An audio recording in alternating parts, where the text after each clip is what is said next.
Ini masuk ke sini suaranya. Jadi double. Enggak, double enggak? Ya udah, enggak apa-apa. Enggak.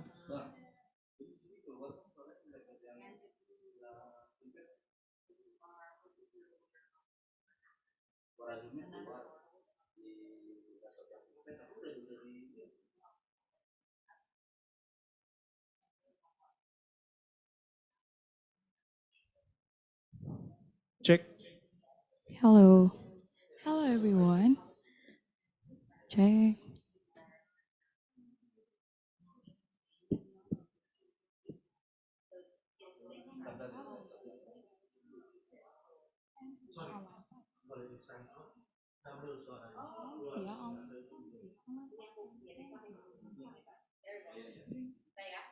Cek.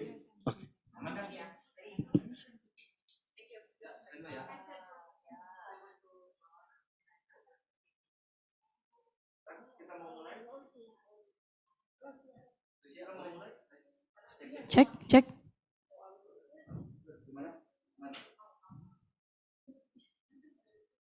Check.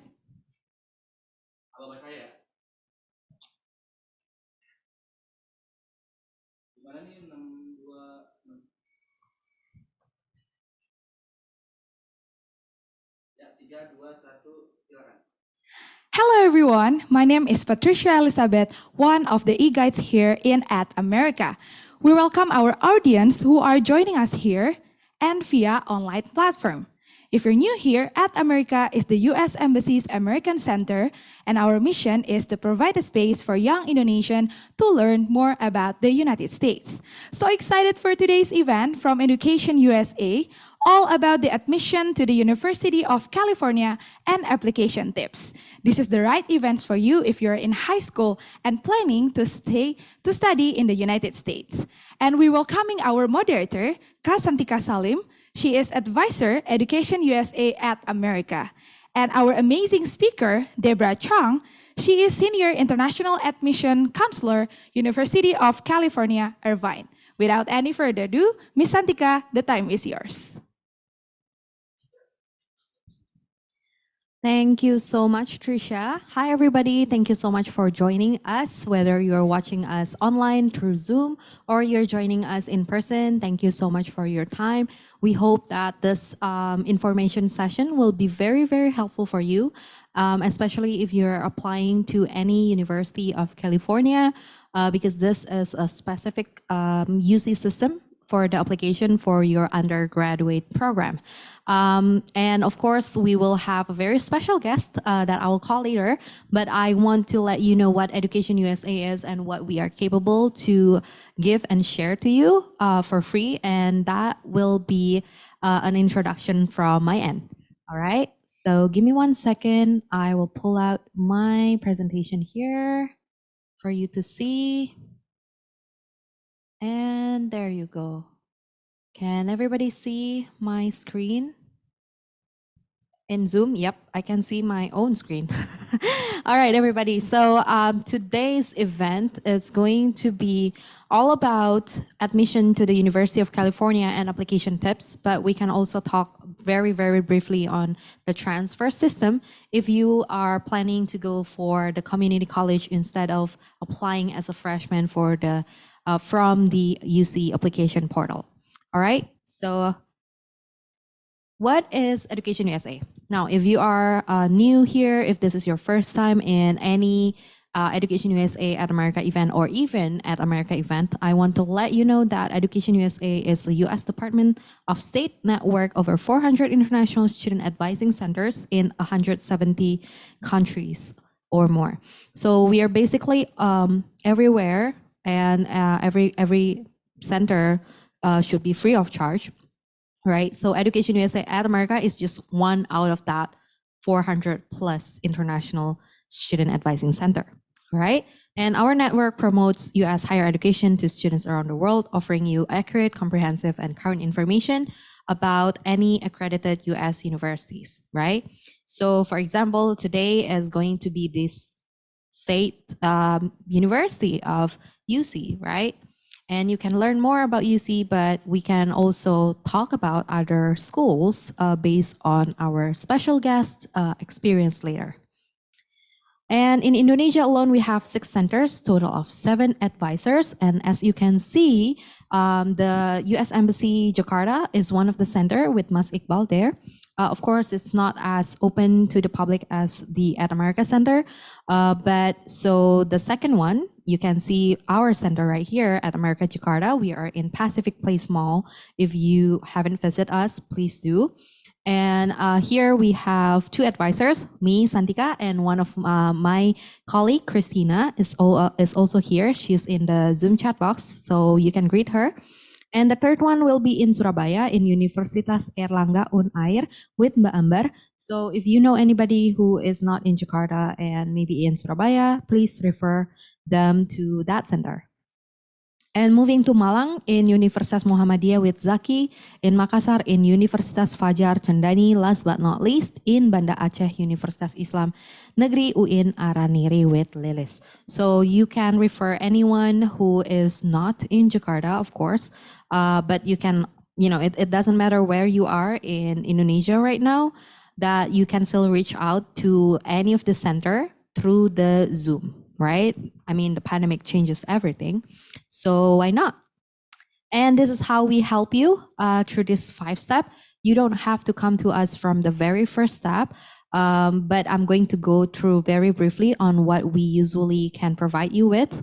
Step 1 is research your options. So you need to come to us with certain level of interest or level of study that you want to have in the States, right? You cannot come in like, I don't know what I want. I'll let Santika decide. Cannot do that, okay? So you need to come in with some sort of certainty like, oh, I want to take this and that major. I'm looking for this and that program so that we can help you better. Even better if you have a short list of US universities that you have questions on, then we can try our best to find further information to answer your questions. And the second one is finance your studies. So this is when if you have questions about scholarship opportunities or other financial alternatives that you want to discuss, then we can provide you with the information on how to find those opportunities, if any, and also we'll let you decide on your own which one is the best for you. And the third one is complete your application. This is the US University application. So you will be able to review the CV, resume, or your essay, or if you have any questions about letter of recommendations or even Common App, and in this case, UC application as well. If you have any questions on your English proficiency test and any requirements that listed on the official university website, then you can come to us for, just to clarify, just to ask. And if we don't have the answer, we will gladly to tell you what to do, which means you need to craft an email and then send it to the university directly, right? And then the fourth one is applying for your student visa. This is when you got accepted to any university in the United States, and we can provide you with the step-by-step on how to apply for the student visa. But you will be the only person who can attend the visa interview, right? Nobody can replace you or substitute you for that. So we can give you the tips and everything if you need some guidance. But again, I'm going to tell you guys, it's not scary like what a lot of people said. It's not rocket science. You just need to complete the form and make sure all of the information is correct and you have pure intentions of being international students, and you will be fine with your international student visa application, which is the F1 or J1, depending on your condition.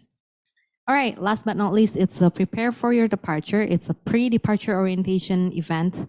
It's held annually. We just had it like a few months ago. We invite every student who got accepted and want to go in that year. But all of our events are free and open to the public. So that means even if it's the pre-departure orientation, and if you're still not sure whether the United States is for you, you can come in and then just see what you need to prepare if you were to go to the States, right? and to see whether or not the testimonial of the current students there or the alumni fits to your expectations. So all of the events are free of charge, and so is the advising sessions, right? Okay, so if you have more questions on this, we can go deeply into each of this if necessary in the one-on-one session. So this is how you can book an advising session with me or Christina, because this is specific to the Education USA at America. If you are interested to meet different advisors in different centers, you can switch the at America at the back with Indonesia with the same link in the front, the calendly.com/educationusa, and you can just use at America or Indonesia. You can choose either one depending on what you are looking for. But this is specific for at America, meaning you will be meeting me or Christina. And please read the instructions carefully. And if you cannot find any schedule, like let's say if you go to that link today and then like, there's no slots available. Well, yes, because we are in our busiest season of the year where all of the application deadline is coming up. So you need to be very, very patient with us. You can come back again to the same link, to the same Calendly page like tomorrow, so that there's a new slot that's open up, right? And then you can sign up for it. And you can also email us at jakarta.atamerica@educationusa.org if you have further questions or anything that's not covered. All right, this is how you can find our upcoming events. Of course, if you are in the Zoom already or you're here already in person, you know that you can find this on our atamerica.or.id website or our educationusa.state.gov website. But these two down here are those that are not published yet. So I'm giving you hints that we will do an essay info session on October 6th. And another, we have two fairs coming up in October. One's for the undergrad and one is for the graduate. So this is for the undergraduate because today we are talking about the UC application, which is only applicable for the undergraduate studies. So it will be on the 13th October for the US Higher Education Fair, and you can check them out on at America's social media later, and also Education USA Indonesia's Instagram account, all of the details there. But if you have any more questions, you can definitely email us, okay? All right, so this is also our upcoming event, which is the TOEFL IBT preparation. Well, this week, October 1st, Saturday, at 1 until 3:30 p.m., this is the 5th session out of the 6. So if you missed the 1 until 4th session, you can go to our youtube.com/@America with double A at the back, and you can rewatch all of the remaining session that has passed, okay? So you can catch up still if you want to study the TOEFL IBT preparation. All right, so without further ado, I will call Deborah Zhang from University of California, Irvine, to talk about all about the UC application and application tips. Thank you. Hi, Deborah. Hi, Santika. Thank you for having me. Thank you so much for your time. You're traveling so far away and making this happen. It's a great pleasure. It's worth it. Yeah, I'm going to pull out your presentation. One moment, everybody. Oh, this one. There you go. All right. And you can have the clicker so that it will be much more convenient. And I think I turned it off, so you could turn it on if you are ready. So, yep, the floor is yours. Have fun. Thank you. Hi, everybody. My name is Deborah Zhang. I am the Senior International Admissions Counselor at the University of California, Irvine, one of the 9 undergrad campuses located in Southern California, in between LA and San Diego. It's a great pleasure to be here. It's a really cool venue. So if you haven't got a chance to check it out, definitely give them a visit. Really nice people. I really enjoy meeting them. And they also have really great experiences studying in the US themselves. So I definitely think they are really legit and wonderful people to turn to when you have any questions about studying in the USA. Plus, they have really wonderful venue. I just experienced their VR game, super cool. And I think they also had concerts sometime. So if you haven't tried it out yet, definitely use them as a wonderful resource. But today I'm gonna share a little bit about the UC application and a little bit also just think about different application platforms. You may be familiar with Common App, Coalition App, and different universities may have their own application platform. One of them is a UC. With us, is pretty particular. We have only one application for you to fill out, and then you can send it to as many campuses as you want.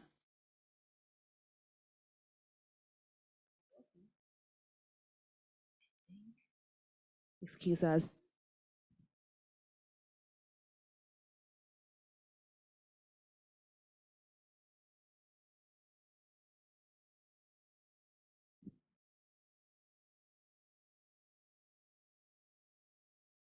Well, Syndicus is trying to troubleshooting. I can share a little bit about myself, my experience as international student. I was an international student myself. I went to another university in the East Coast, in Boston for graduate school. It's definitely a great experience. And just some tips about choosing a school. I think more importantly, let the school fit you, fit your schedule about being a more mature person. All those universities are really good. There are so many different types of university in America. Big public research university like the UCs, state universities, community colleges, liberal arts colleges, private universities. All those are wonderful. So do your research, but also know yourself. Know what you prefer, the location, the size, the programs, what you want to study, and then research the universities and try their curriculum, see what they offer, the faculty, and the location of the schools. Location is so important. It's not only about the city, but also about the network, the people, the lifestyle of the cities. I personally enjoy big cities, so I prefer to go to a big university. I love being surrounded by a lot of people, but if you prefer small school, you better check those out as well. Is it working? Okay, awesome. Silly. Alrighty. So if you are thinking about the UCs, today is for you. Just to emphasize on something before I go ahead with the technical part. So as I said, there's only one application you need to work on. You can send it to as many campuses as you want, but do some research about location, the programs, the size of the different campuses, and again, it's really something that can fit you the most, will be the best options for you. And when you look up our website, when you start the application, you will find we ask you for the A2g Course Requirements, and you may be very confused. What are they? They're actually very California-centric.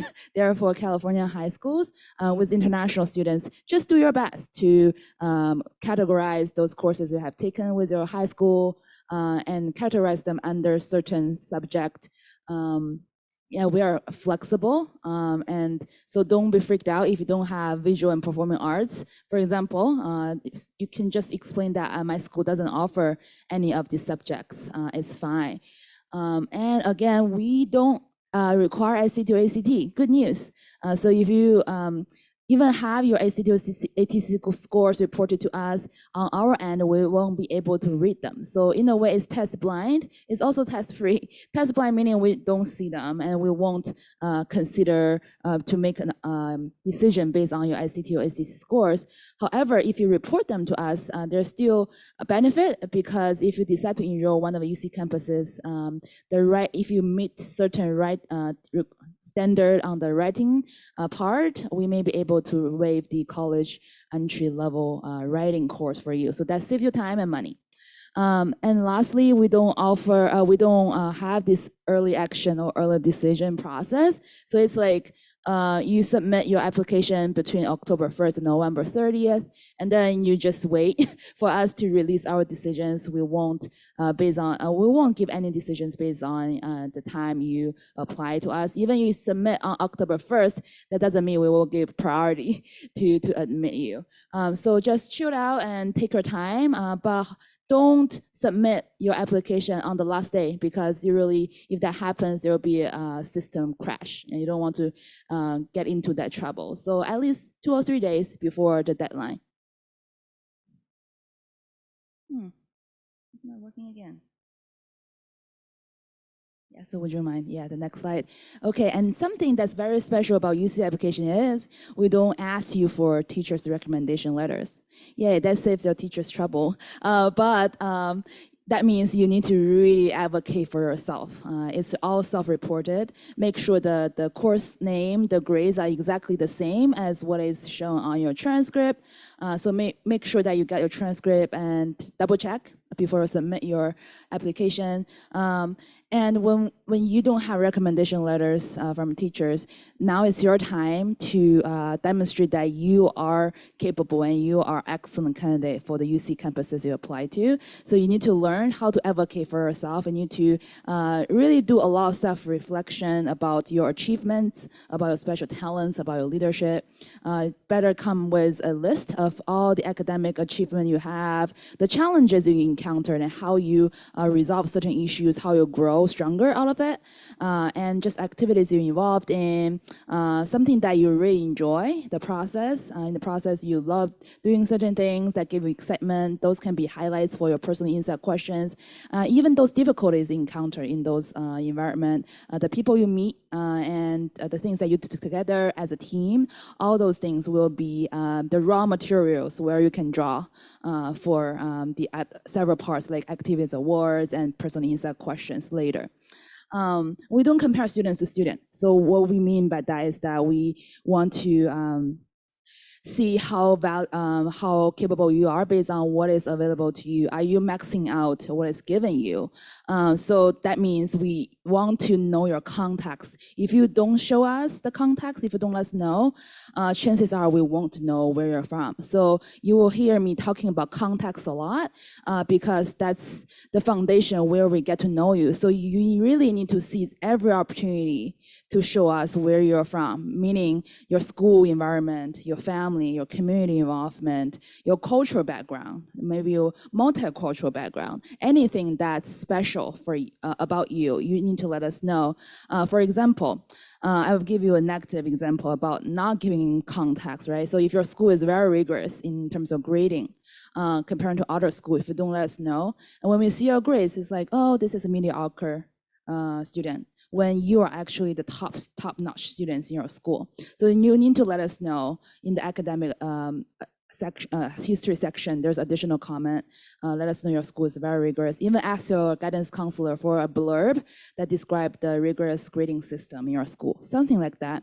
Another example is you may want to describe the community, such as like your mini community, maybe a sports team you're involved in, like how competitive it is to get involved in that sports team. Like, okay, maybe 20 people can get in out of 200 students. So if you let us know about that environment, then we know how impressive you are. So all those are examples of about being specific about your context. And we'll talk more when we go into the personal insight question section. Thank you. And be prepared. Like I said, consider your majors and the campus options and even affordability. And just think about your family's financial situation. Discuss with your parents what will be the best for you and your family.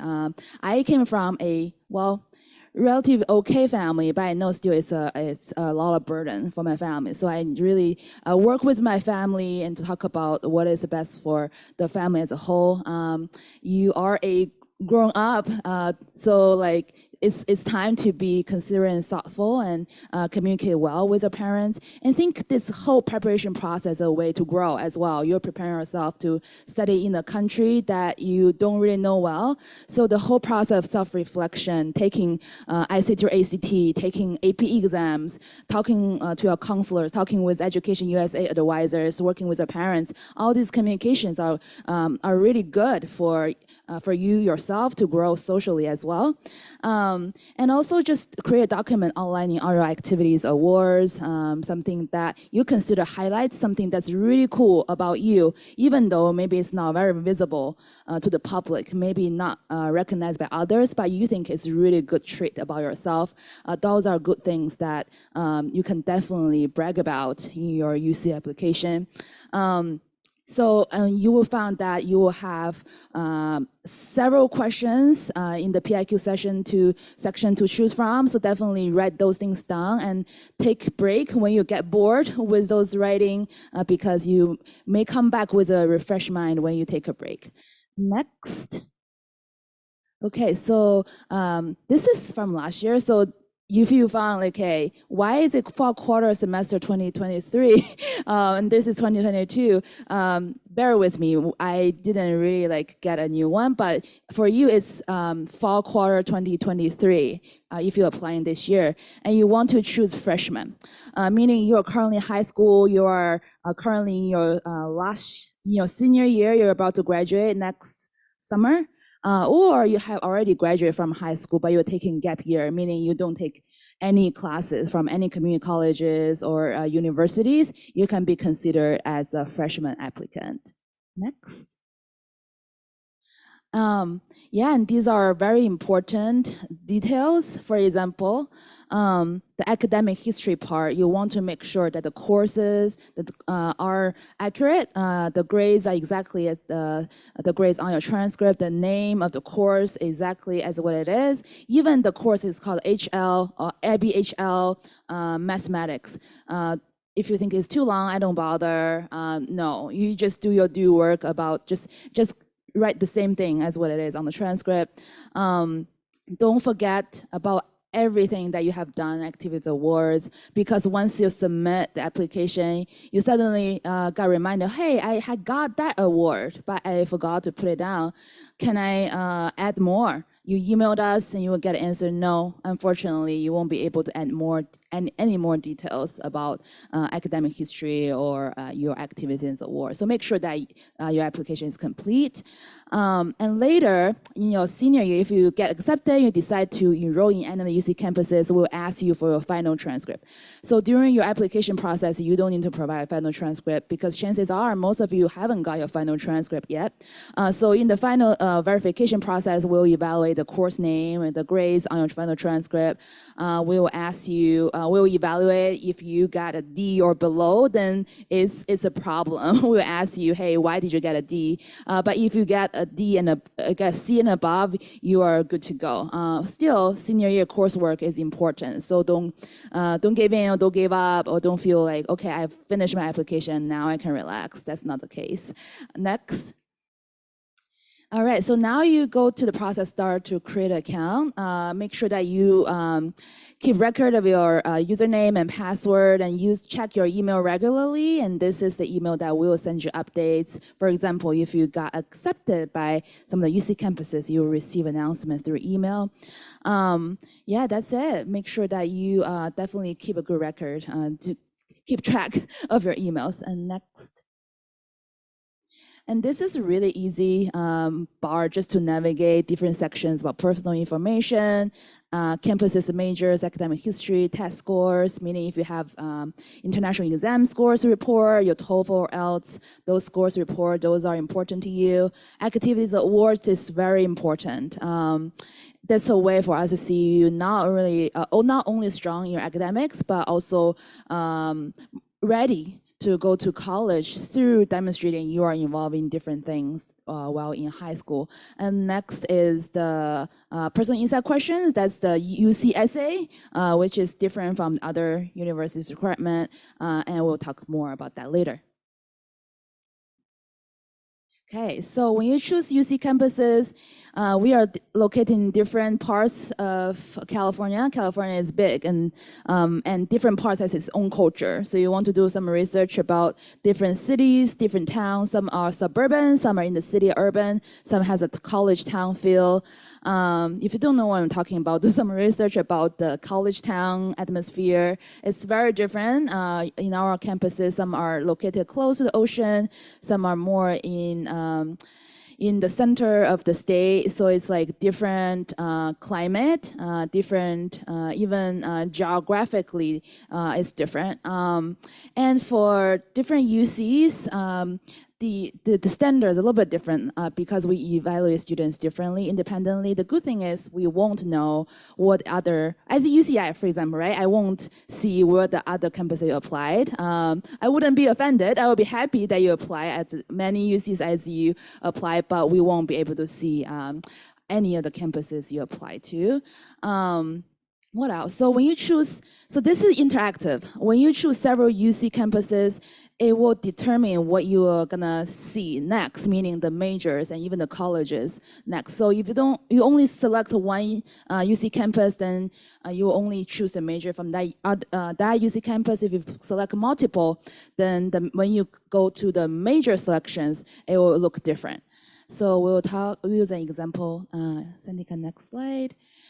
So this is, I believe this is a UCI example. For example, you choose UCI, right? And then they will give you several options. You don't have to be so clear about what each major is. More importantly, it's like I have a general sense of what I'm super interested in. It can be humanities, it's very general. It can be art, it can be biological and life sciences. So you select some of the things that you're interested in, and then you click it, it will give you the drop down of different majors at this particular campus. If you can go to next, thank you. So if you use UC Irvine as an example, when you choose the general direction of academic disciplines, it give you several major selection, right? But if you choose to select college, then it will give you different names of college. For example, the Claire Trevor School of the Arts. Then when you click on this college, it will give you selections such as art, dance, theater. And the same thing with the School of Business. It will give you a business administration major, maybe even focus on marketing, finance, stuff like that. And that's it. Okay, so, okay, I think we were good to go. Next slide. Yeah, so this is the business administration, right? You see it has different concentrations. Also, you will notice, you will think, okay, business economics should fall under School of Business, but actually it falls under School of Social Sciences. So if you're confused about different concentration of different majors, give them a look, check out the website, and to see if this is really where your interest is in. Okay, next. And now we are going to different academic history sections. So you will be first asked about math in your 7th and 8th grade. So when you're a junior high student, if you have ever taken any high-level advanced math, you can select them by clicking yes, and then next you will need to select the course. But if no, then just click no, and it's pretty simple. And next. Since this is a language other than English, for those, if you attend a public school and the language of instruction is not English, so if you think maybe Indonesian is considered the English in a American school, right? So now you kind of reverse. So you can definitely report that course name like Indonesian 101 as a LOTE, and then you can select how many years you take and choose the language that you are studying with your high school. But if this is, if you are studying in a English-speaking school, you're taking Spanish, that also counts. So you just select the language that fits your situation. Next. And this is the high school you attended. You will most likely select the schools outside the US, and then select a country, apparently Indonesia, and search for a school. Most of the time you will find your school code, but if not, then you can choose, I couldn't see my school, and then they will ask you to manually type your school name. Okay, so this is a situation. You need to manually enter school. And next you are, so they will ask you to select different curriculum. So if your school happens to offer IB, make sure that you click it. But other than that, if you don't have any specialized curriculum, you don't need to select any, but make sure that you select the start date of and end date of that high school. I know a lot of different international school, a lot of different students, they attended multiple international schools. Maybe they're moving together with their parents since their parents are moving to different countries for business purposes or military purposes. So I see so many students with different mixed records of schools that they attended, maybe only one semester with the school and then 2 years with another school. So it's totally normal. You just need to search for a school and make sure that every school is listed on your application. Next. Okay, so here we go. The next, so this is interesting. So don't get frustrated when you're not sure what to do. Just take a deep breath because it is confusing when you first look into the page. The good news is that with the square box, it means you can select multiple.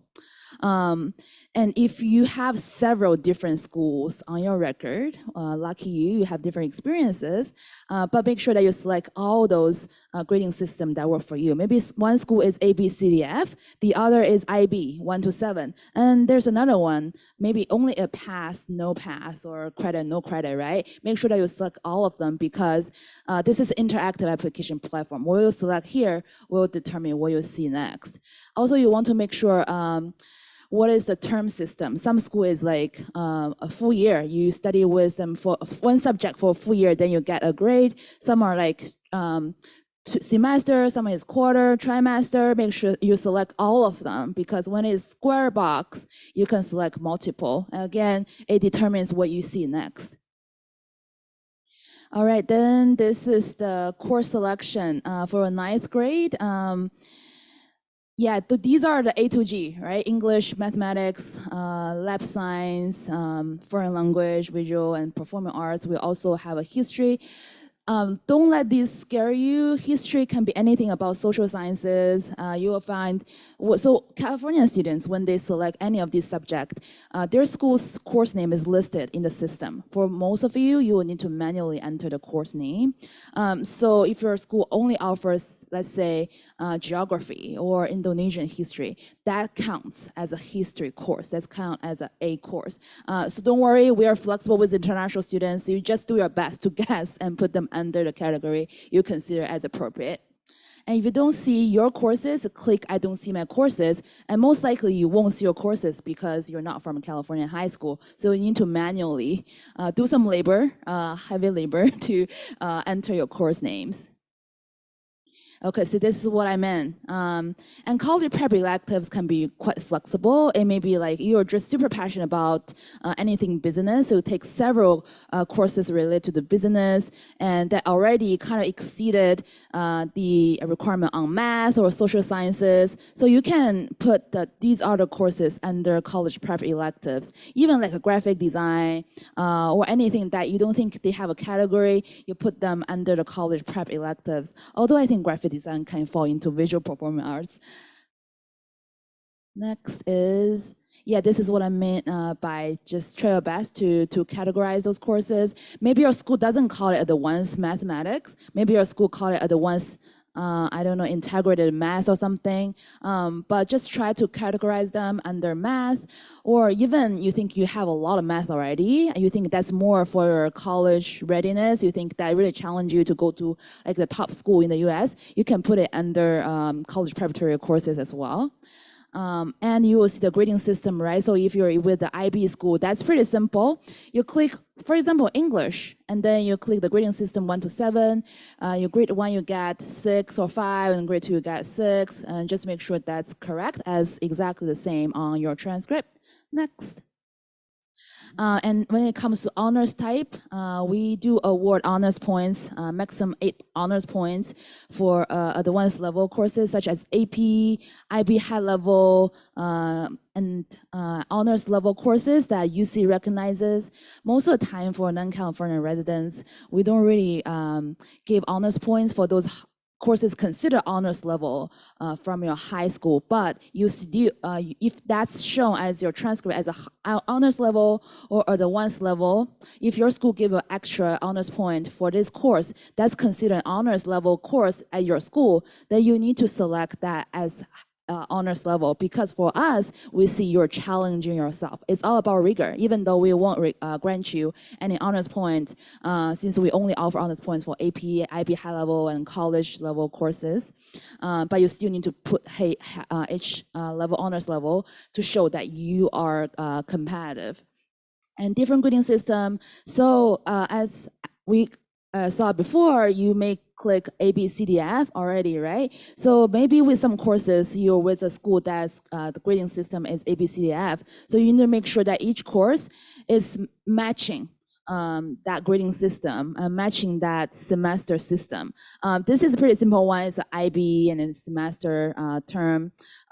So straightforward, but when it comes to ABCDF or some other grading system, it's straightforward too. So don't worry, you will figure it out. You're smart enough to figure it out. It's not that complicated.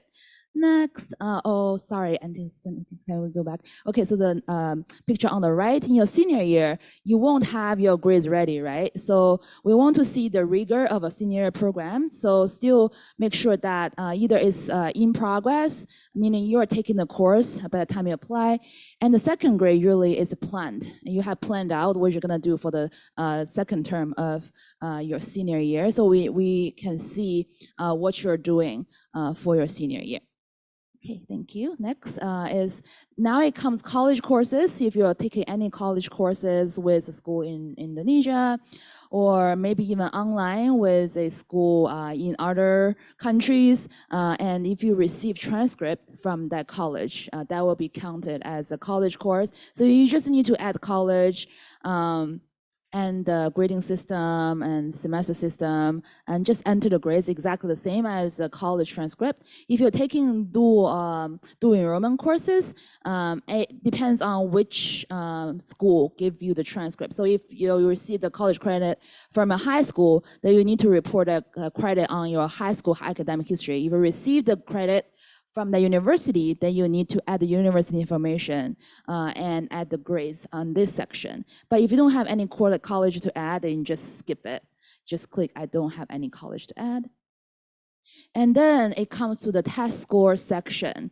If you have taken any IB exams, O-level exams, A-level exams in the future planned, or AP exams, this is time for you to report those exams, because there are several benefits of reporting these exams. First of all, it won't hurt you if you got a 1 or 2 in your AP exam. That won't bring any negativity for your application, but if you have 3 or 4 and 5, that's considered you did a really good job, and the college will award you college credits when you decide to enroll of the university. On the other hand, it makes us to see you are challenge yourself by working hard to attend those exams.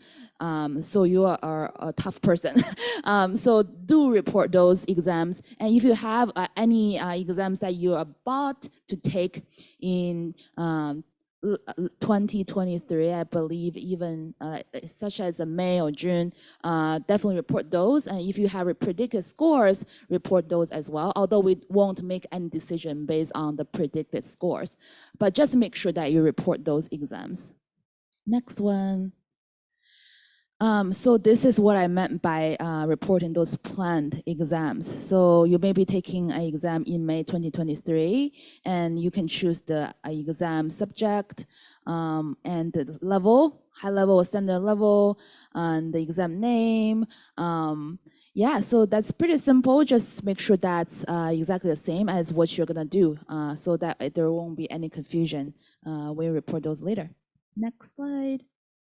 Okay, the same with IGCSE O level, GCE A level, and that will apply more to you guys. So just make sure that you report those exams. You don't need to, we won't make any decision based on your A-star levels, but you report those exams to us also. And next one. And next is the English test scores. So how to decide whether you need to submit this course or not? If you're studying with a high school whose primary language instruction is English, you stick with the school for your entire 4 years or 3 years by the time you graduate, you don't need to submit any TOEFL or IELTS scores. However, if you study with a public school here, the primary language is not English, then you need to submit the English language test, proficient test. But if you have mixed record in your high school and you won't have 3 years of instruction in English, you still need to work on your TOEFL, IELTS, or Duolingo, receive Duolingo as well. And TOEFL home IBT still works. And this is another example of how you report your score. It can be any test that you have taken in the past, or any exam that you're gonna take as a planned. So both work. Okay, next one. And now it comes to activities award section. So it's very important because think about it, we don't look at SAT to ACT scores. So we have certain factors that we'll talk about later when we make decisions, and activities awards is a big part of it. That's where we see you are supplementing your academic life with extracurricular activities. You are a passionate person. You are someone who is concerned about other people. You want to make an impact in the world. That's what UC want to do with all of you. We want to collaborate with you to solve world issues, to make the world a better place through your academic programs, through your hard work and research during your time with UC. So if you can demonstrate those qualities through any of these categories, that'll be great. That can be award or honor, that can be any educational preparation program, that can be any extracurricular activity, other coursework, even like Coursera or Udemy or any of those online courses that you find interesting that can help you further develop your academic interests. Those are counted as other coursework.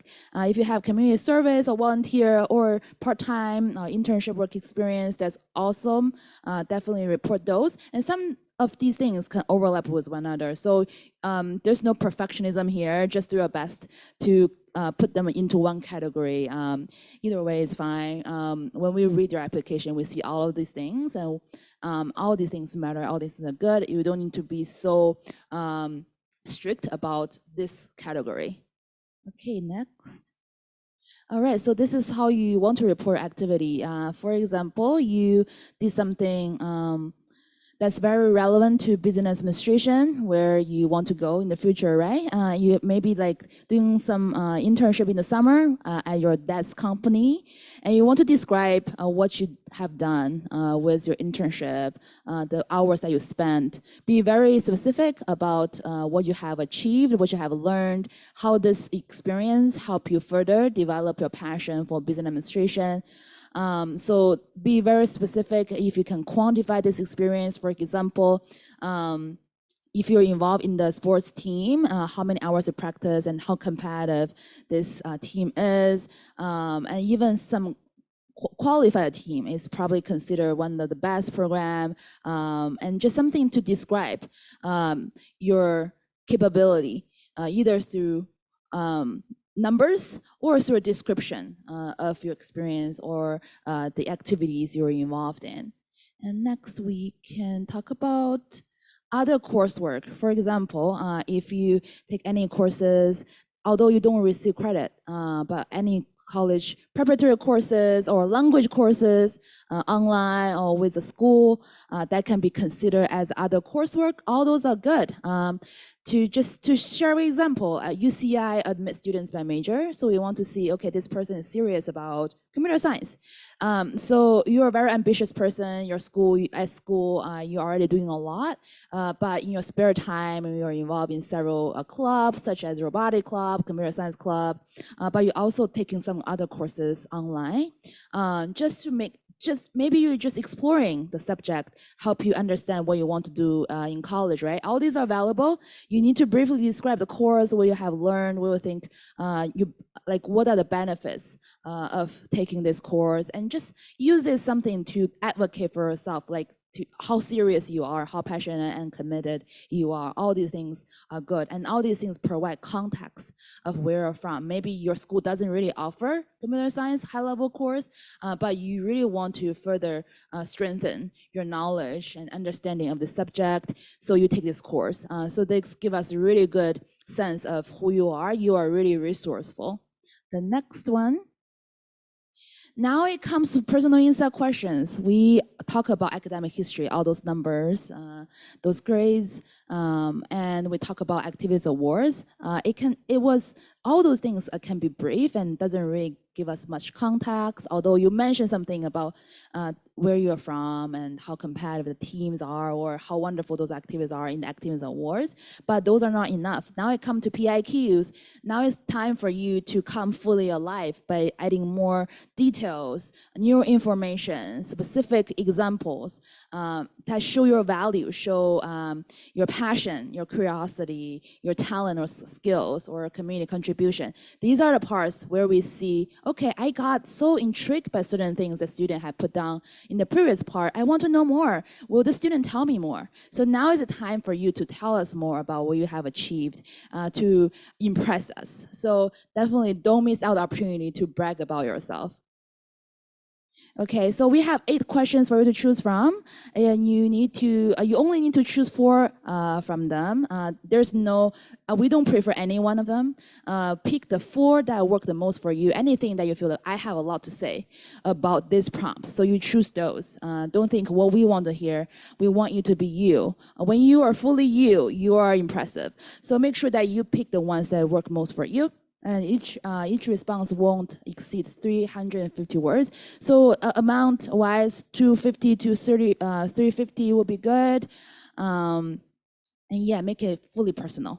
And next slide. So these are the 8 questions. When you start your user application, you can choose to email these questions to yourself so you can keep a record of them. Tips about working on PIQs. This is basically like an interview question. So if you don't know how to respond, how to get started, you can use your phone to record yourself, maybe pretend that you ask yourself, so-and-so, hey, Anna, describe how you have taken advantage of significant educational opportunity, or work to overcome an educational barrier you have faced. You're pretending you're interviewing yourself, and then you think about answers to respond to that question, right? Or you can work with your friend, your teachers. Hey, ask me this question, and then you think about how do I start a question? How do I give examples? Just like conversation. So yeah, if you want to get some, just get some motivation and to make you feel like I'm doing the right thing, think about this as an opportunity for interview. Because I know with smaller liberal arts colleges, we do interview. I did that with multiple students in past, but with UCs, we don't give interviews. So you need to use this opportunity to think about that as an interview, a way for us to know you more. Give us context and specific information, new information, and no flowery language. This is not creative writing piece. So you don't need to impress us with your wonderful vocabulary. You don't need to give us those multiple settings where you feel like we are in your movie. It's not audition, so if you have a YouTube channel, you don't need to send it to us. We won't have the time to see. Although if you're an art student, we'll ask you for art portfolio. So it's really straightforward. It's simple facts. Be concise and catch our mind by giving us good information. That's it. And what's next for us? Okay, so again, all questions are treated equally. Just pick the ones that work for you. Provide context. Context, where you're from, what's special about your family, what's special about your school, what is special about your community, what is your community. We'll ask how you contribute to the community. But community can mean different things, right? It can be your family, it can be your athletic team, it can be a nonprofit that you volunteer at. So choose a community that you consider very precious to you and give us examples about how you contribute to the community. That's one of PIQs. And when you complete the 4 prompts, you are good to go. That almost completes the application. And definitely make sure that you review your answers. You don't need to be fancy about fonts. You don't need to worry about grammar. That's not what we're looking for. Okay, Next. Sure, and there's another thing that usually students don't take advantage of. This is where you can give us some more details about special situation that you encountered. For example, like your school environment. During COVID, maybe it's hard for a school to offer certain courses, or it's just that school doesn't really offer certain subjects that fall under A2g subject requirements, right? If you don't tell us, how can we know? So have mercy on us and give us details. If you ask your school counselor to explain about situation, most of them, they will give you really good stuff to show what your school is doing under such a situation. And that's really good for us to know, to evaluate you with more objective mindset. And then the other is, there's another common section and after personal insight questions. This is also something that you didn't get a chance to mention, or if you don't find any place above, it's appropriate for you to mention these details, maybe about family, your personal journey, but it's important to you in your personal journey, and it's important for us to know to evaluate your candidacy for our campus. So make sure that you put things there that provide a context, so provide new information for us to know. But if you don't have anything, you think everything that have did, they're perfect, you don't need to use this either as well. So yeah, it's up to you. And the next is just, I believe it's a screenshot of what it looks like on the application. And this is the one under academic history. And the next slide, Sandika, please, this is after personal insight questions. And I think that's it. You select the campuses, select the majors, you work on academic history, you reported test scores, either the ones you have taken or the courses, the tests you're gonna take in 2023. You report activities awards, you examine them, you think I reported all the things I've done. I'm very proud of them. And scholarships and programs, that's not really applicable to you guys, so that's why I didn't talk much about them. And the last one is personal insight questions. After you submit all of them, they will give you a evaluation. If you have something that you missed, then you'll be reminded to work on those things. So if you see next slide, Santika, please. See, they remind you to work on the things that you're kind of missing out. That's maybe you don't have sufficient sufficient courses under certain subject. If you see next slide, then you know what I meant. So maybe you're missing one course under math, or maybe you're missing one course in science. Maybe just go back to a transcript, you forgot something, make sure that you put them there. But if it's because your school didn't really offer that, it's okay. Just make sure that you mention those things in the additional information part under academic history. And next, okay, so you complete the application, and now it's a fee waiver. Most likely you won't be able to receive fee waivers. Sorry, guys. But you just need to continue with the payment, and remember that each campus for international students, the application fee is $80. Make sure you pay the different campuses and keep that receipt.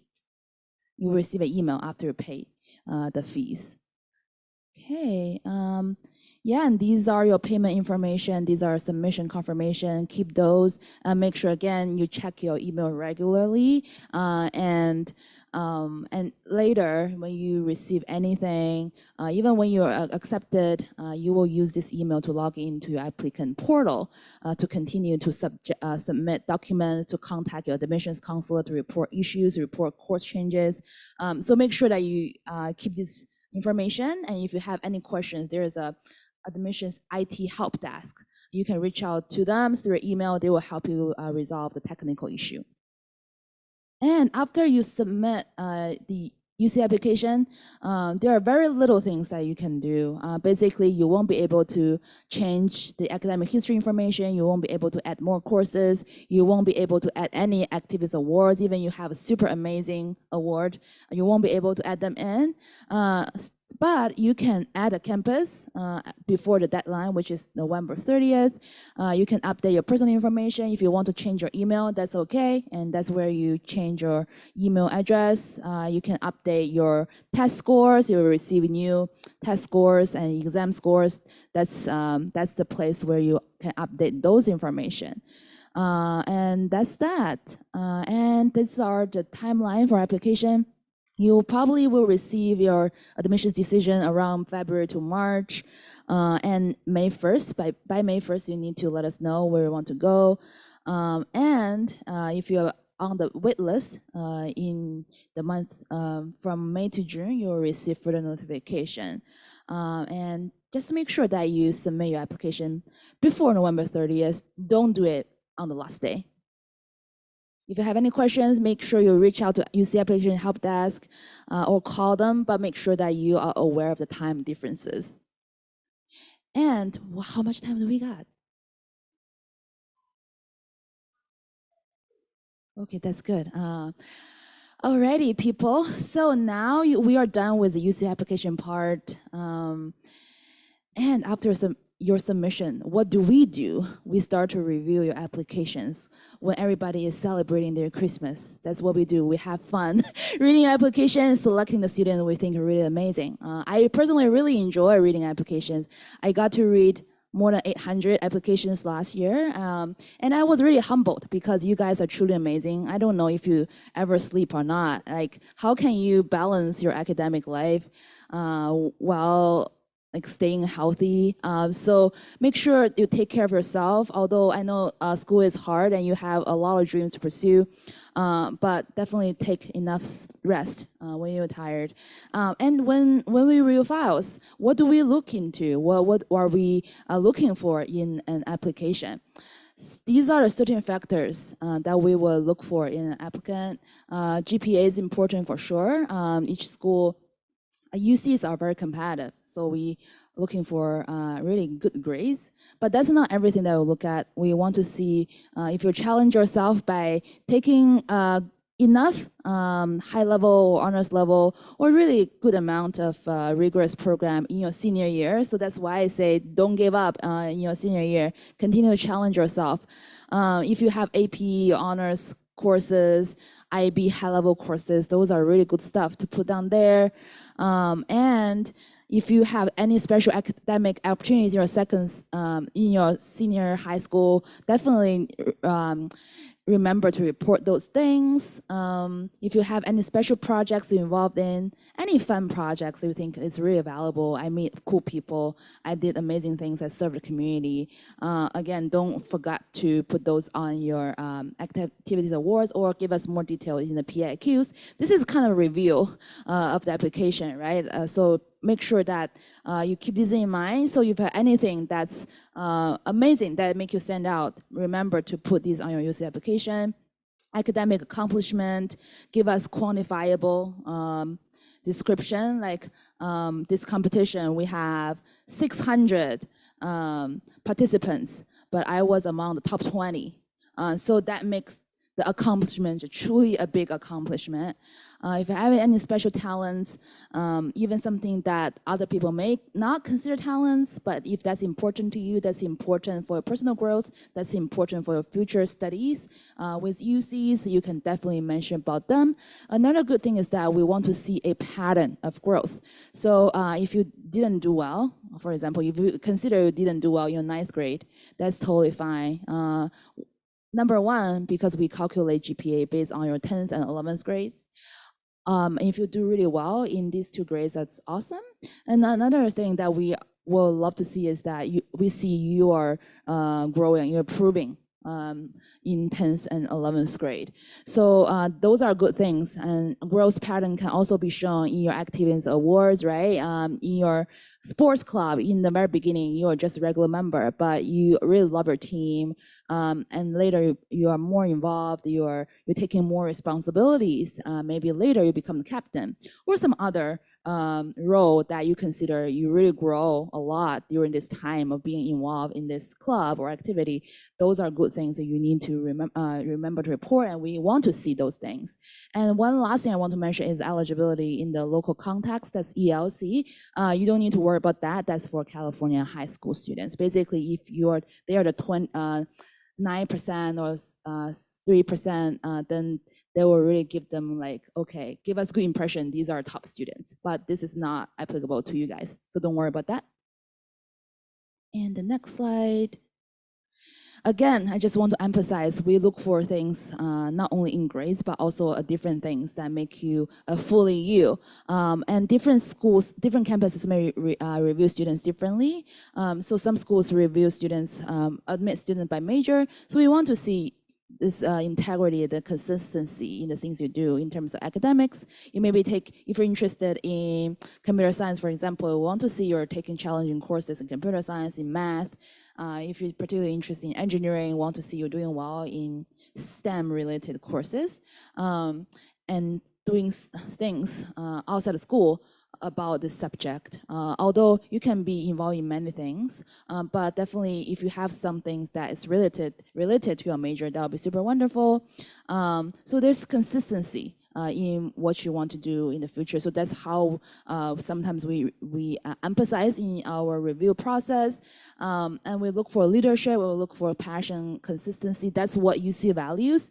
So it's not only shown by grades, but also shown in your activities, in your extracurricular involvement, and your PIQs. Then definitely remember to make every opportunity to state the context where you're from, to let us know about family or school, even the big environment, your city or your neighborhood, your cultures. These are things that make you special.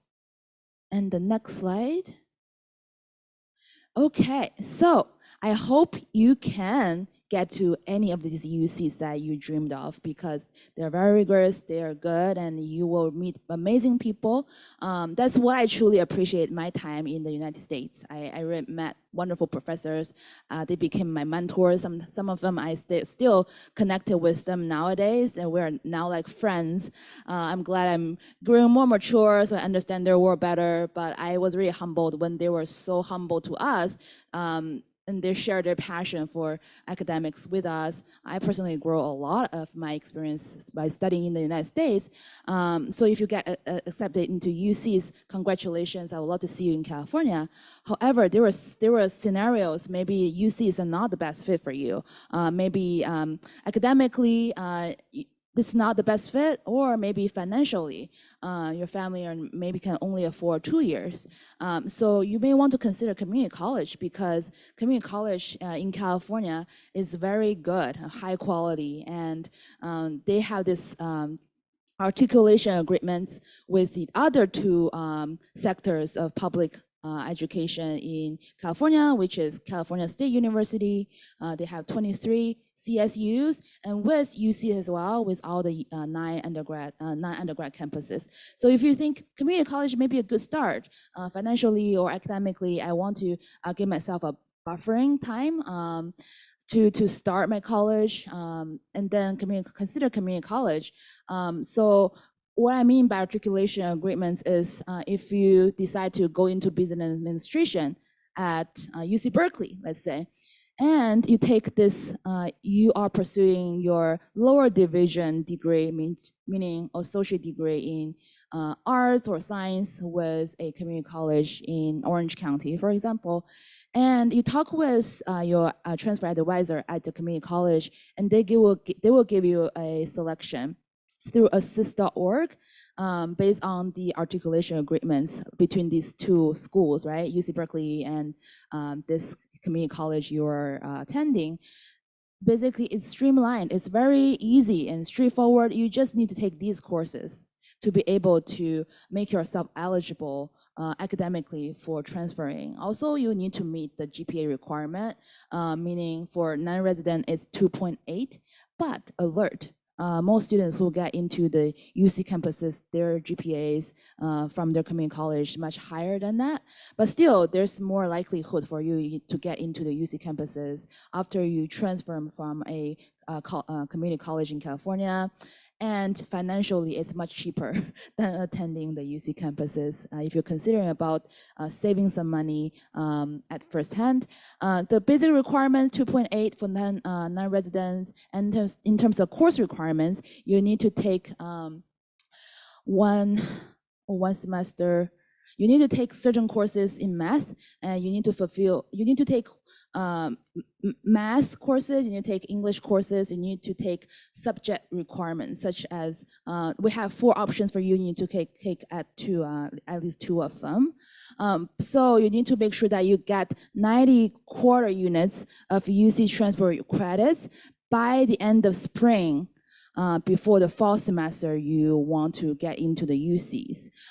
So definitely you want to check out the different UC campuses on their transfer requirements and work with the transfer advisor at that community college. It's very straightforward. It's like you don't need to guess how you can get into these UC campuses. Like they arrange it well for you, and the credits are transferable to the UCs. You just need to do your work.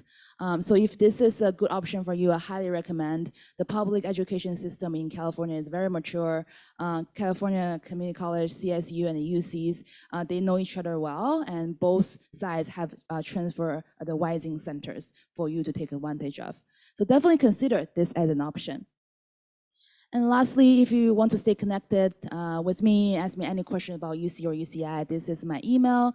It's great to meet with you here, although I don't know who you are, but say hi to you guys on Zoom. I hope you have a good start with your UC application and other applications as well. Regardless of where you're gonna go, you're gonna enjoy your life and grow a lot with your study abroad experience. Nice meeting you, bye. Thank you so much, Deborah. And we are so excited to receive questions. If not, I'm going to ask lots of questions because I've getting so many details for the UC application, and that's really interesting. I do have some questions, but if anyone have questions, like we have 2 in-person audience, we are definitely welcome if you have questions. And yes, we have questions from Zoom, as you can see, but yes, I'm gonna share screen on this part. Sorry, I'm not gonna share screen this part. I'm just gonna minimize this and put this to our very lovely, oops. Oh, it's not doing me anything. Here you go. Yes, I'm just gonna do this and we are set, right? So let's focus on the questions that we receive. So one of our Zoom audience called Haley, she have a question on the transfer. So the question is, hi, my name is Haley, and I would like to ask what the application process is like for international transfer students. What are the requirements? How do I know if my courses are transferable? So I'm gonna jump in a little bit. Do we use UC application for the transfer or not? Yes, you use UC application. Then when you apply, you need to select transfer. And you use assist.org that I just show you on the screenshot, right, to decide which courses are transferable from that community college.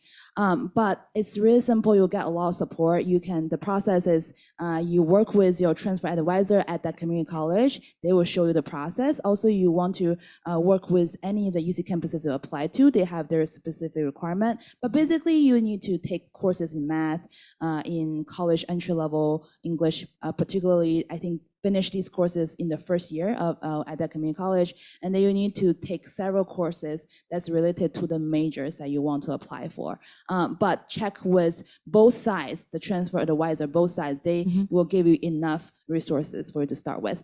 Right. Or you can come to EducationUSA advisor. We are very happy to help you find the information that Deborah mentioned here.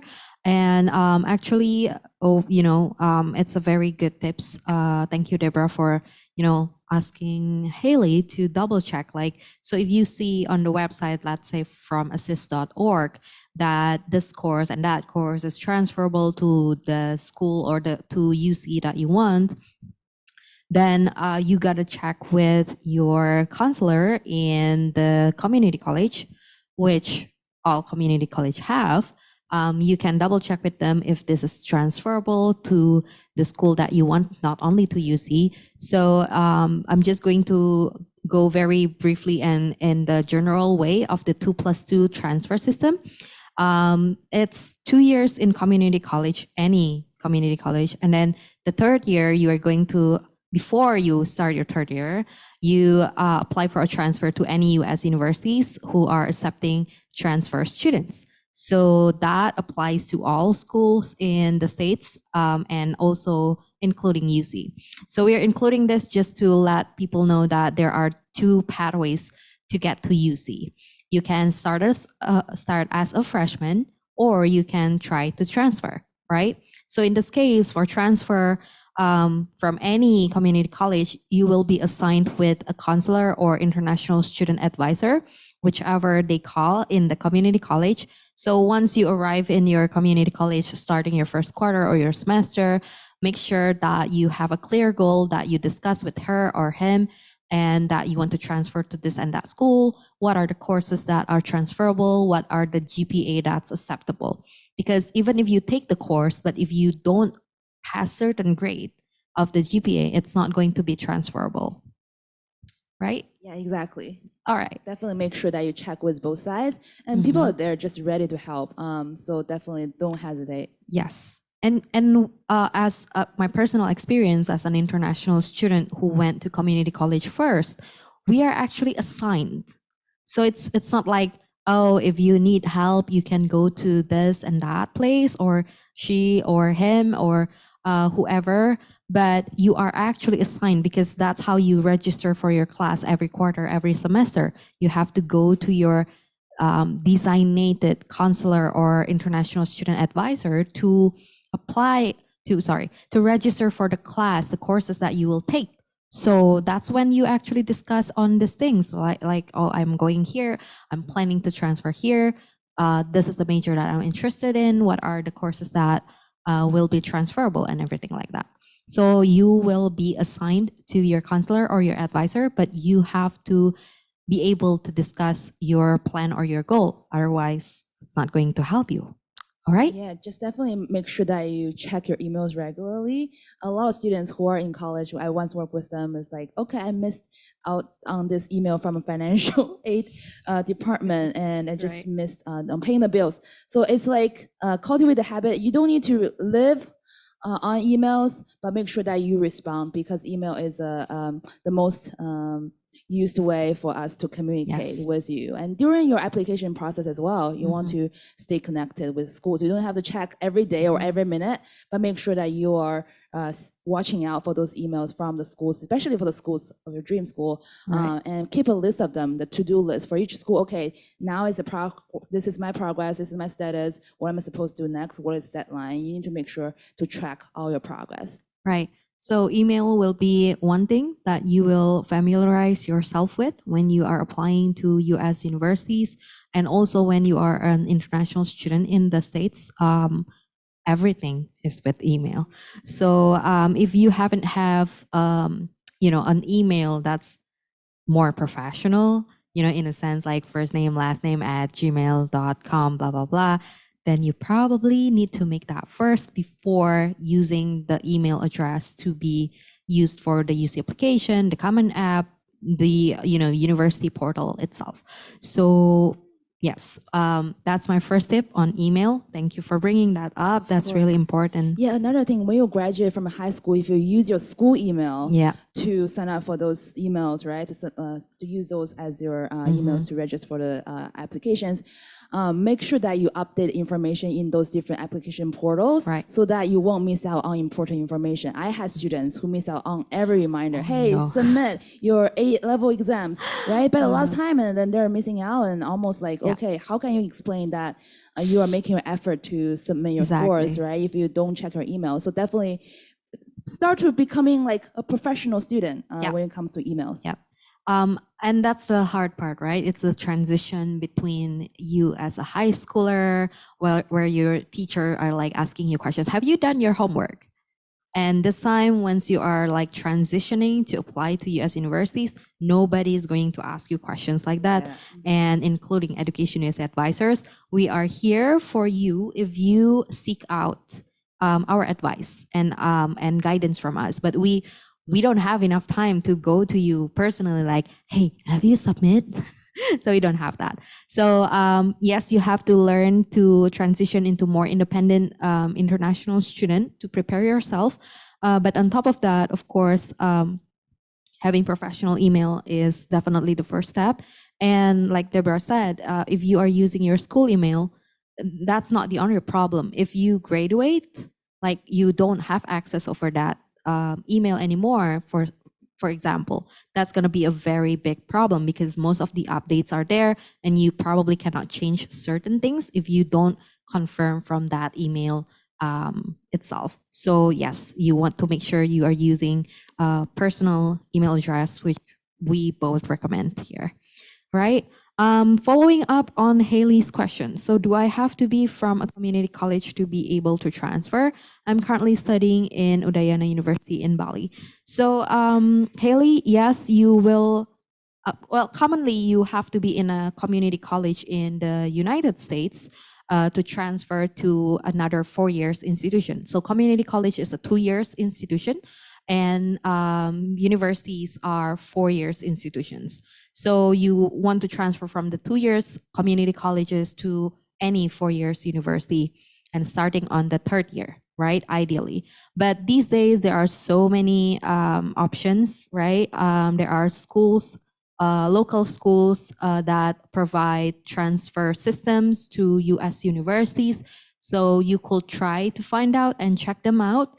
But if you are already in the university in Bali, you can go to your university, maybe the international program section or department, and ask them questions like, do you have any collaborations with US universities? Is there any opportunity for me to transfer to US university from where you are right now? Because there are some programs like that, even though it's only maybe summer courses or exchange program, it could help you to build your portfolio, right? I can say, yeah, definitely community college a good start. And with UCs, to be honest, it's quite hard to transfer from a university in other countries to the UCs. We receive most of our transfer students from community colleges or other universities in the United States. It's just because it's hard to evaluate the coursework in other universities. So that's why I think if you want to consider a community college path, you better start early. Why don't you, yeah, if you like, okay, finish 2 years here, and then you cannot really transfer those college credits to a US university, then you're really like wasting your time. So either consider community college like as early as possible, or you can consider going to the United States for a master's degree. Right. And so I'm going to invite Haley to come for an advising session. If you need further discussion, like what is the best decision for you? Of course, we are not here to make decisions for you, but we are letting you know the options, just like what Deborah did. Like you can decide to go to the States, starting fresh as in community college and then transfer, or you can find other pathway or maybe think of graduate school, right? That's another possibilities. So either way, we'll be happy to have you. And we have another question about IB school system here. It's from Davide. Correct me if I spell it up, pronounce your name wrong. Hi, my name is Davide. I would like to ask for computer science major, very specific. Do we need to take math AAHL or is SL just fine? So this is the IB school system, if you're familiar with the good course. question. So, well, I think it depends on your capability. If you can, if you are competitive enough, or your time allows you to handle this high level, of course, high level, because in one way, it as one honors point for a GPA, that makes your GPA looks really good. And on the other hand, they make the admissions counselor see or the other readers see you're really challenging yourself. Even it's just like what you're planned in your senior year.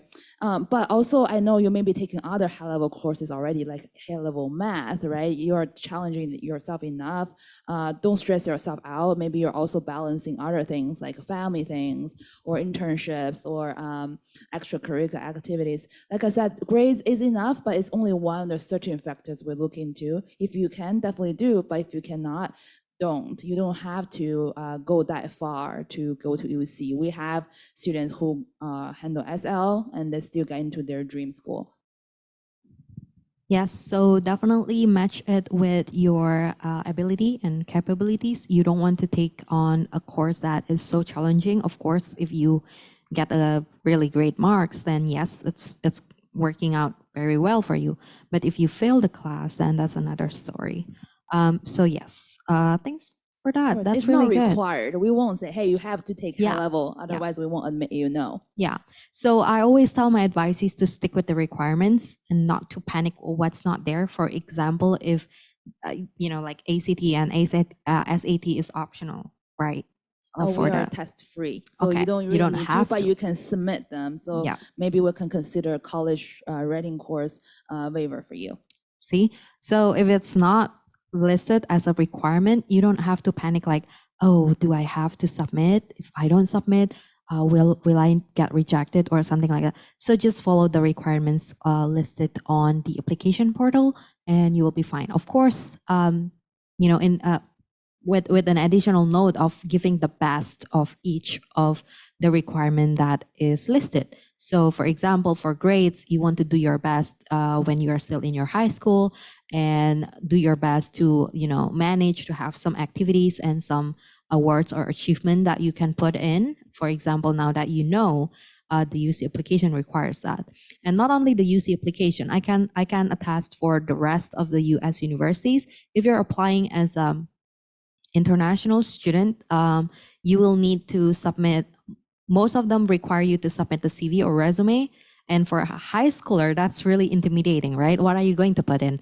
Like your primary school? No. So you cannot put a lot of different things that are not relevant. That means if you are still in grade 10, then that's great, right? You can still build your portfolio, your activities outside of class activities and volunteer if you love to do some volunteering. But if you know this like very, very late in, let's say, year 12, what are you going to do about it? Like you can improvise, sure, but that's the key of being prepared and doing your best from early on.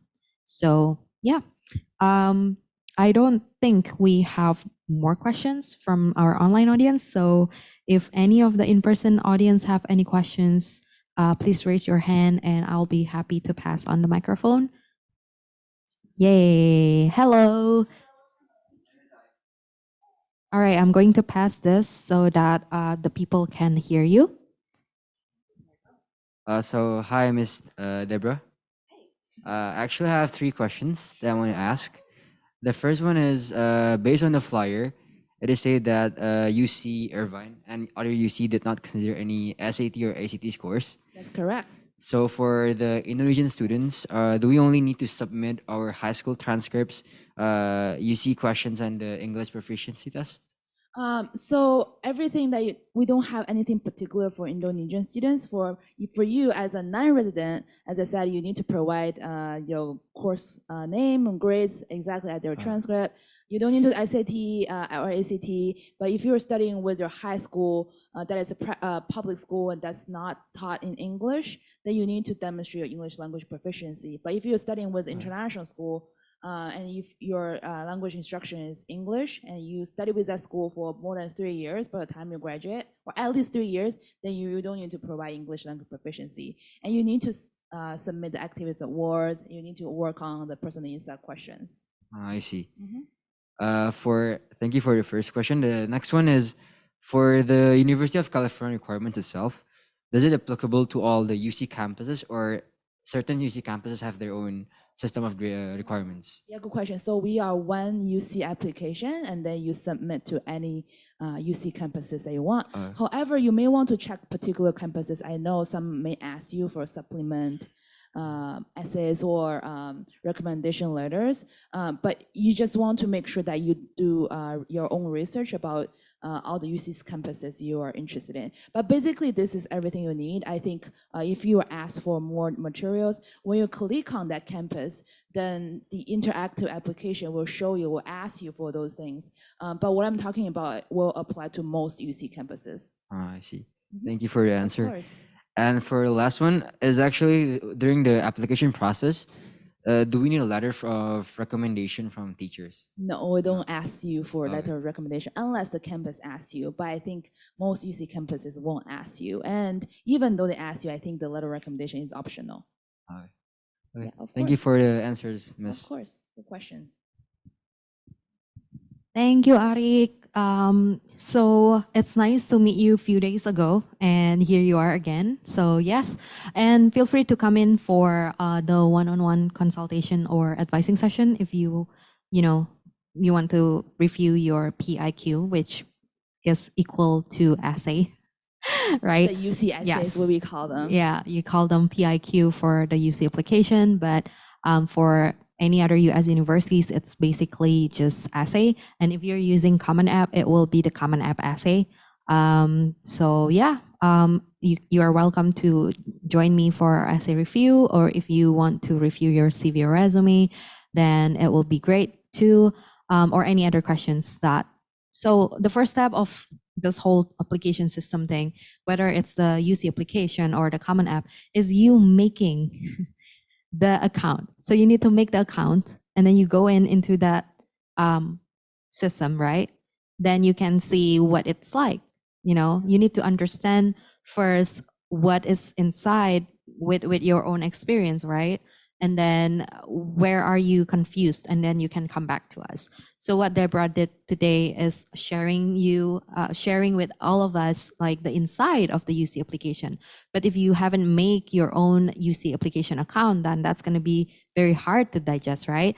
But once you make that account, whether that's UC application or Common App application, you just need to go back to this kind of information session where the official representative is talking about it, and then dissecting that per section so that you will understand better. Oh, this is what it means and everything, exactly. right? You had to work on something yourself, and then you understand. It's like doing experiment. You had to do it by yourself. When the teacher tells you about something, and now you understand, oh, that's what the teacher meant.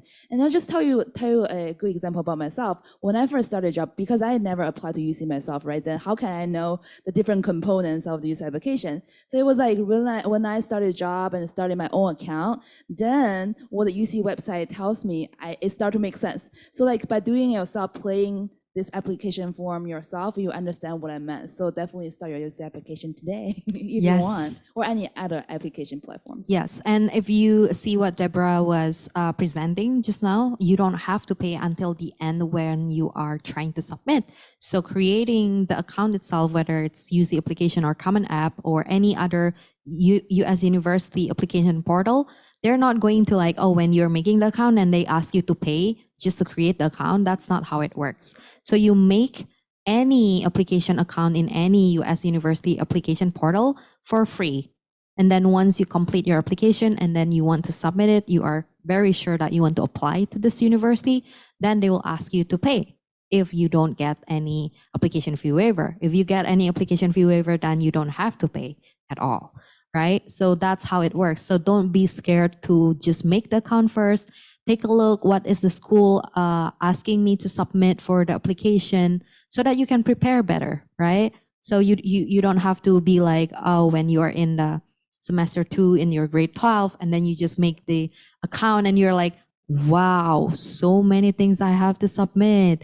And then this award or activities and awards, and you're like, uh-oh, I haven't done anything on that part. So you're just being caught off guard. So start as early as possible, even if it's only making the account, and go into the portal and take a look on what is required, right? Exactly. Also, just a reminder: don't Mhm. copy paste your common Nope. app essays and make them like a UC essay. It's We different. can tell it's Yeah. different style. So yeah, you want to Yeah. have different systems on your Uh-huh. own. And that's another very elaborated topic to talk about. But the golden rule or the rule of thumb for you to write essay is to answer the question. So that's why when Deborah said you don't want to copy paste your common app essay, is because the question is different, right? Maybe one of them are asking, what is your hobby? And then the other one is asking, what is your favorite food? So if you copy paste what your hobby to answer what's your favorite food, then you are bound to get caught that you only do copy pasting. Okay? So that is just try your best to answer the question. Your draft do not have to be perfect when you come to me for a review session. You just have to be this person who wants to learn about, do you understand what I'm trying to say in my essay? Have I answered the question? Do you think I'm answering the question? If you come to me with that mindset, then we can work things out, right? You're bound to improve your essay in different multiple ways, right? Absolutely. Thank you so much, Deborah. And I have one last question. Sure. Well, I think this is a UC application secret. You said there are 8 questions, PIQ, right? 8 questions. 8 questions, Mhm. and You choose 4 from them. we choose 4. Mhm. Will this questions, 8 questions, change every year? Do you know? No, I haven't changed for a little bit. Although question number 8 changed only a little bit. I think in the past, like what makes you stand out as a strong candidate for the University of California last year, and now it's what makes you a strong candidate. They Wow. remove stand out. Okay, cool. So that's my pure curiosity, because you know from year to year, if it changes, I would love to know, like, why does it change, why it stays that way. But what makes sense to me is because it's kind of like a cycle, so we don't really reapply, rarely reapply, because so when we are graduating, we just apply for the undergrad, right? And once we get accepted, we just go to the university, so there's no need for us to reapply. Is that why the question I doesn't don't really know. change? I guess they're just looking for those traits in a person. Interesting. I don't know. I think the UC admissions counselor, the committee, the leadership, they make a decision. Okay. So I cannot say too much about that. But Yes. yeah. Yeah, and I would like to think that the Common App also probably have the same decision-ish. So the question hasn't really changed too much from year to year, from what I'm seeing in the past 3 years. So just do your best. Pick your 4 questions PIQ from the UC application, and I think Common App will ask for 1 or 2 out of the 12 questions.